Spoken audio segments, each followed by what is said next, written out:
তোমরা কেমন আছো জানিও। সো আমরা এখন বেরিয়ে পড়েছিলাম রাজমেলা দেখতে। হ্যাঁ গাইস, জানি রাজমেলা অনেকদিন হয়ে গেছে। ব্লগসটা একটু লেট করে আসছে কারণ টাইমই পাচ্ছিলাম না আপলোড করার জন্য।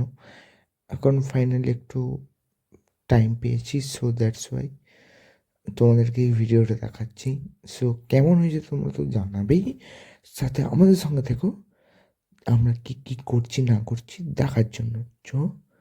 এই দেখো, দেখতে পাচ্ছ এর পিছনে। হ্যালো গাইস, পার্কিং করে দিয়েছি, চলো।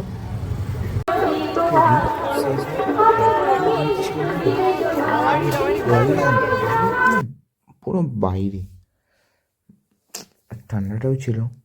এখন নয় কদিন একটু ঠান্ডাটা কমেছে, তখন তো ভালোই ঠান্ডা ছিল।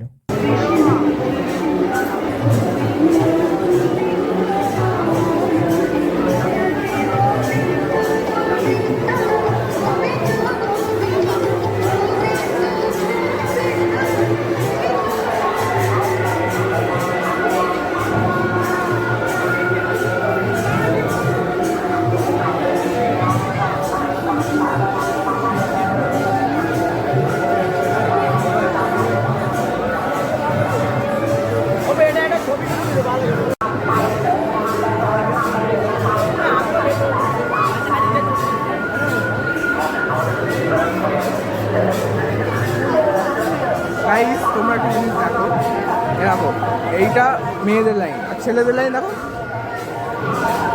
কি করে বড় তুলবো।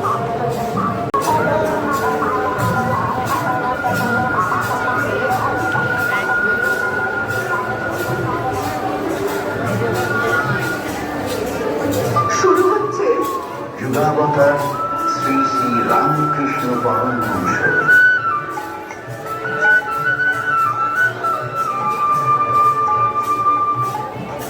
হুগলি জেলার কামারপুকুর গ্রামে 1836 সালে 18 ফেব্রুয়ারি তার জন্ম।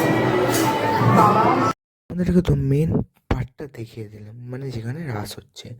সো এবার তোমাদেরকে দেখাচ্ছি ভিড়টা। মানে এত ভিড়, এক পায়ে করছি দু পা পিছিয়ে যেন এরকম। ঠিক আছে, ভিড় তো হবেই। সো এই হচ্ছে সেই মেন মন্দির, মা কালীর মন্দির। ভিতরে তো ভিডিও করা অ্যালাউ নেই, বাট ফটো তোলাও তো অ্যালাউ নেই। সো তবুও আমি বাইরে থেকে একটুখানি ক্লিপ নিলাম, যেটা তোমাদেরকে দেখাতে পারি। আর কে কে এসেছিলে আমাকে একটু কমেন্ট সেকশানে বলো তো। আর হ্যাঁ, আমি জানি ভিডিওটা একটু খারাপ হতে পারে কারণ এতদিন পর তোমাদের কাছে আপলোড করছি। So guys, I am so so so sorry. Then এই যে খেয়ে হালকা করে ঘুগনি ঘুগনি খেয়ে চললাম বাড়ি। গাইস, নতুন নতুন ভিডিও নিয়ে আবার আসবো তোমাদের সঙ্গে, নতুন নতুন আরও কন্টেন্ট নিয়ে। তো পাশে থেকে বাবাই।